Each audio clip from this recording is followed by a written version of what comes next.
നഗ്നത.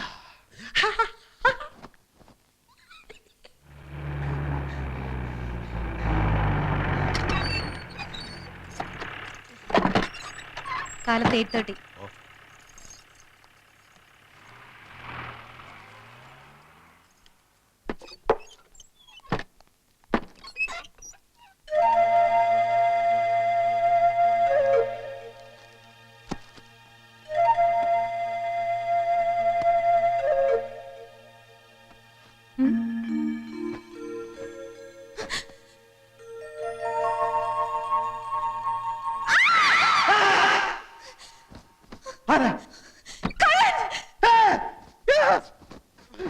ഇതെവിടെ?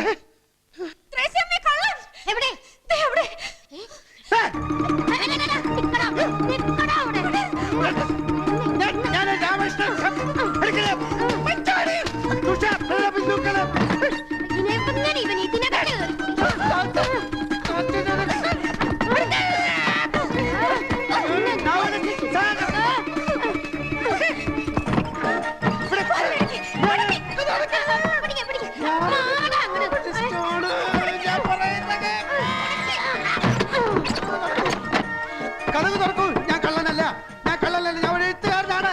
കഥക് തുറക്കൂ. കഥക് തുറക്കൂ. ഞാനൊരു എഴുത്തുകാരനാണ്. ഹലോ, കഥക് തുറക്കൂ. കഥക് തുറക്കാൻ.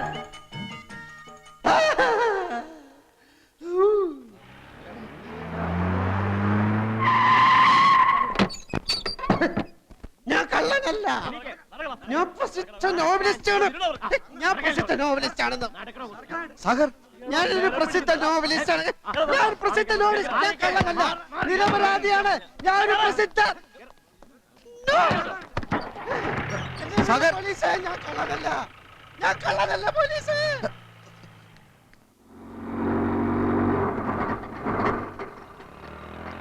ഇപ്പൊ ഇവിടെ ഒരാൾ അറസ്റ്റ് ചെയ്തോണ്ടോ? അയ്യോ, മോഷ്ടിക്കാനൊന്നും അല്ല മാഡം, ഒരബദ്ധം പറ്റിപ്പോയതാ. അദ്ദേഹം പ്രസിദ്ധനായ നോവലിസ്റ്റ് അല്ലേ? യെസ് യെസ്, അത് വേണ്ട വിധത്തിൽ ഞാൻ കൈകാര്യം ചെയ്തോളാം. ആ ശരി ശരി, ഞാൻ ഏറ്റു. സാഗർ, താനേതപ്പം പാതാളത്തിൽ പോയി കിടക്കായിരുന്നോ? താനല്ലേ ഇവിടുത്തെ തഹസിൽദാർ? എന്തുണ്ടാവാൻ? പോലീസുകാരെടുത്ത് നന്നായി പെരുമാറി. ഭാഗ്യത്തിന് ഇവിടുത്തെ SI ഒരു ബോർണ, എന്റെ നോവലുകളുടെ ആരാധകൻ. താനിതുവരെ തഹസിൽദാരായില്ലേ? അതൊക്കെ പറഞ്ഞാൽ ഒത്തിരി ഉണ്ട്. ആ വീട്ടിലെന്താ സംഭവിച്ചത്? കിഴങ്ങെ തന്റെ വീടാണെന്ന് കരുതി പുറവേശ വാതിലിന്റെ ഓടാമ്പൽ ഇളക്കി ഞാൻ അകത്ത് കയറി മൂക്കറ്റം വെള്ളം അടിച്ചോണ്ട് ഈ മാക്സി കൊടുത്തിട്ട് അവളുടെ കട്ടിൽ കിടന്ന് ഉറക്കിപ്പോയി. സോറി, അയ്യോ, പറ്റിപ്പോയി.